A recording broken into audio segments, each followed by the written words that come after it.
Welcome to another episode of your favorite libertarian. This is part 5 of a multi-part series on my Aero Precision A2 style 10.5 inch build. If you haven't seen any of the other videos in this series, be sure to check those out. There'll be a link in the description below for the playlist. We've gone over the upper, we've gone over the lower, we've gone over fitment of the upper and the lower, and a couple other things, function testing, coloration, things like that. We've also taken this to the range and gotten phenomenal results out of it with Wolf Gold and Green Tip. And today we are going to be taking this big box of accessories, adding it, swapping it out to this build. If you remember the last video, and actually probably the video prior to that, we talked about the things that I'm going to want to change out in this. And those things, for the most part, are here. This will be an ongoing series, and we'll be adding different things, making different swaps as far as parts go for this build in the future. But this is the first iteration of changes that we're going to be making. Here we go. Here is the build as it currently stands. Pretty basic. This is a version as far as the completed lower that you can purchase on Aero's website. I purchased it with the A2 grip, not because I like this, because I definitely don't, but because they didn't have any of the other variations in stock and I wanted to get it sooner than later. I have purchased a replacement grip for this, which I'll be installing in this video. Also, if you remember from the other videos, super wobbly SBA3 brace came with this. Contacted SBA Tactical and they sent me a new one free of charge, which was super awesome of them, and it is really tight. I've already test fit this, so we'll be switching that out. That'll be pretty easy too, but for those of you who are new to the AR platform, it might be helpful to see that. We also have a rear sight that we're going to be adding, and I'll show you all the different things that I got in my Aero Precision order. Some of them aren't mods, they're just things that I've got for this. First things first, we got to get rid of this A2 grip, and to replace it, we're going to use an MOE K2 grip. Now normally I use the K2 Plus grips, but they didn't have that available on Aero's website, and they were having a sale, so I just decided to go for it and try it out. The sale was a Labor Day sale, so the pricing that I'm going to be giving you is not going to be the same as what it would be right now, but just think of all the stuff that I bought being retail price on their site and then this being free. All the pricing is going to be based off of the invoice that I have, so this by itself was $18.75. We're going to need a couple things to install this. We will need a T27 bit and a driver to get in here and get this screw out to remove this A2 nonsense. And then we're also going to need some type of long screwdriver that is a flathead to install the screw that comes with this. So let's get to it.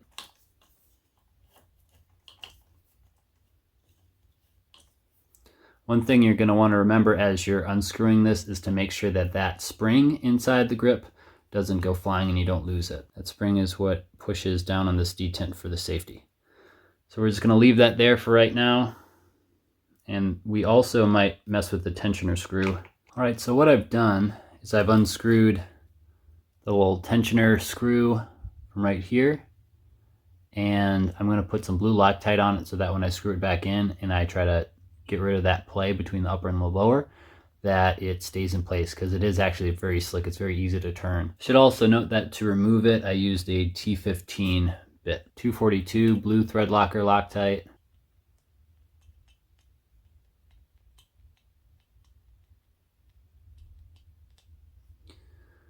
All right, that should be good.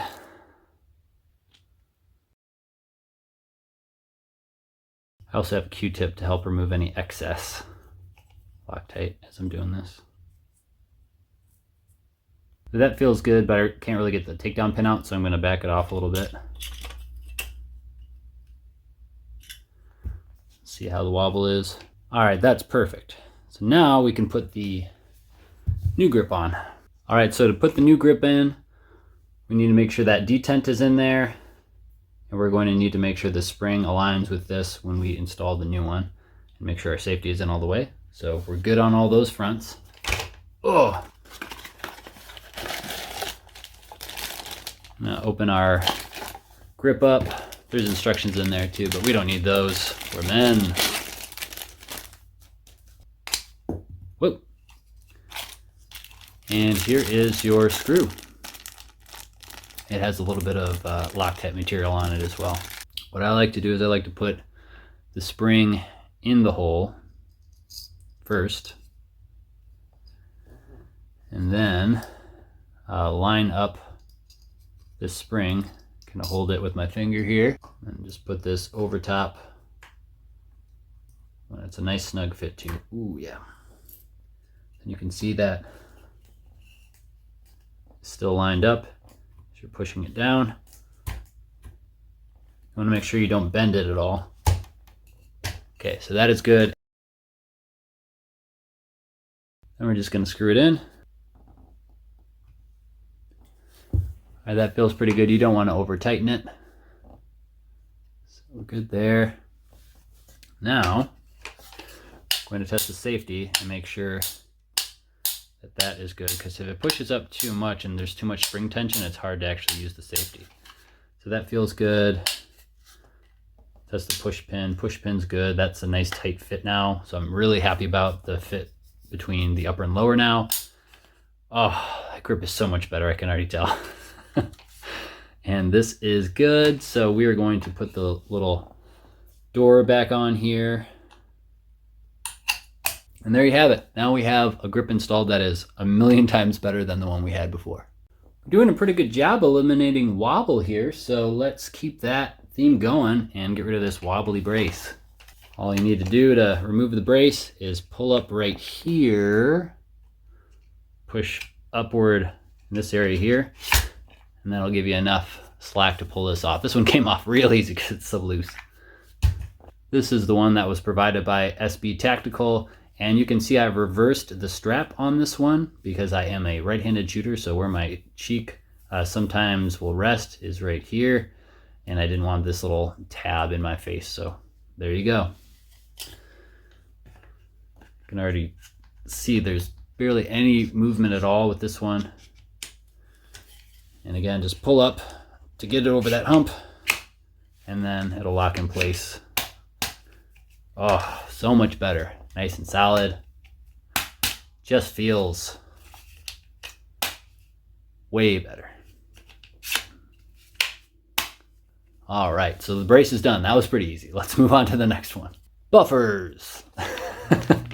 I don't actually need either of these for this build because it had a perfect ejection pattern with just the standard carbine buffer, but I do have a BCM that is overgassed like most BCMs are, so I'm going to test out the H1 and H2 buffer. Here are the SKUs if you want to check those out, but that'll be for another video.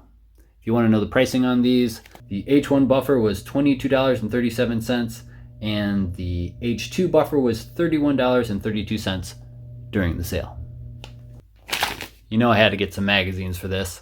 Being that this is a Magpul, pretty Magpulled out build, handguard, grip, figured I'd go with that same theme and get some magazines. These are the 30 round AR M4 Gen 3 magazines without the windows. These were on sale for $13.39 each on Aero's website. So we'll go ahead and open these and put it in and see how it fits. All right, let's test out the fit. Oh, nice. All right, it's looking pretty cool. I also have a second one because what I want to do is get a magazine coupler that works with these Magpul magazines and have a setup like so that way if I have this in a bag, I already have a reload on it. Now for the cherry on top, the rear sight. If any of you guys want to pause this and guess what it is in the comment section below, go ahead and do that. All right, time's up. It is the A2 carry handle rear sight. This is Aero's rear sight, and it is, as far as I can tell, a good sight. I don't know really how to judge them, but I'm going to go ahead and install this. I'll probably put some Loctite on here when I install it just for the purposes of the video. I'm going to not bore you with that and just put it on so you can see what it looks like all together.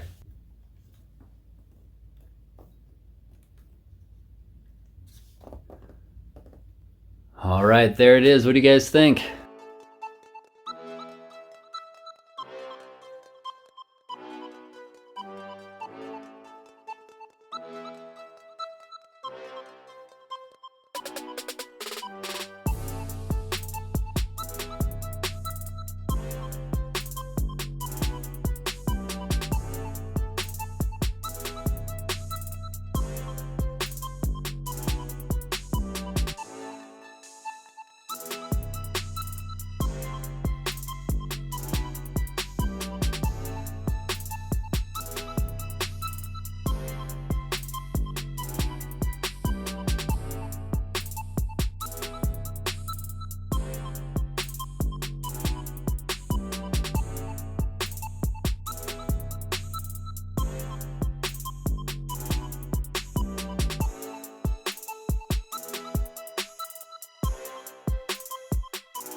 it's question time. This is the part where you guys answer my questions in the comment section below. Give me your feedback. Let me know what you would suggest and what you think I should do with this build moving forward. My first question is, what do you guys think of this build? Do you like it? Do you think it's lame? Do you think it's awesome? Let me know in the comment section below. Second question is around this carry handle rear sight. Do you think it is irrelevant at this point? Do you think there's better options out there? Besides looking cool, of course, there are some other things I could do. I could have a Daniel Defense rear sight that is fixed. It would be the same type of functionality, but it would give me space on the rail here to put a red dot of some sort. Or instead of doing that, should I put a rail section up here on the carry handle, because it does have the hole right there for you to put a bunch of different rail sections that are Picatinny. And then after doing that, should I put a red dot on top of here?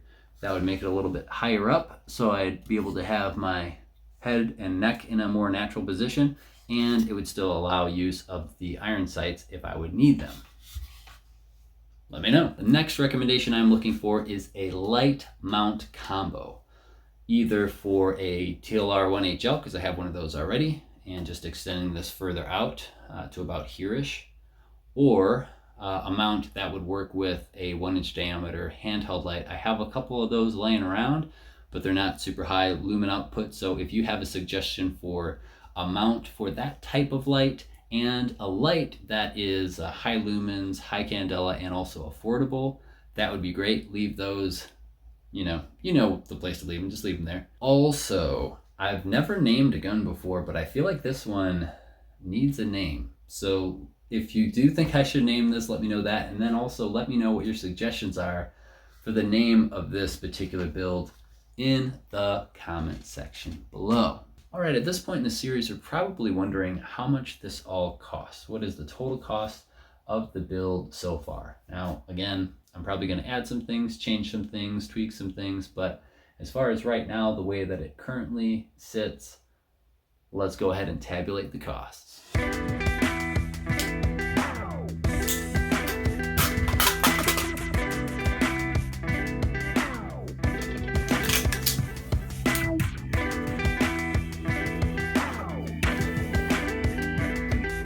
Well, that's gonna do it for me and the Aero Precision 10.5-inch A2 build. If you like this build series so far, let me know in the comment section below. Also, if you could like each individual part, that would help a lot.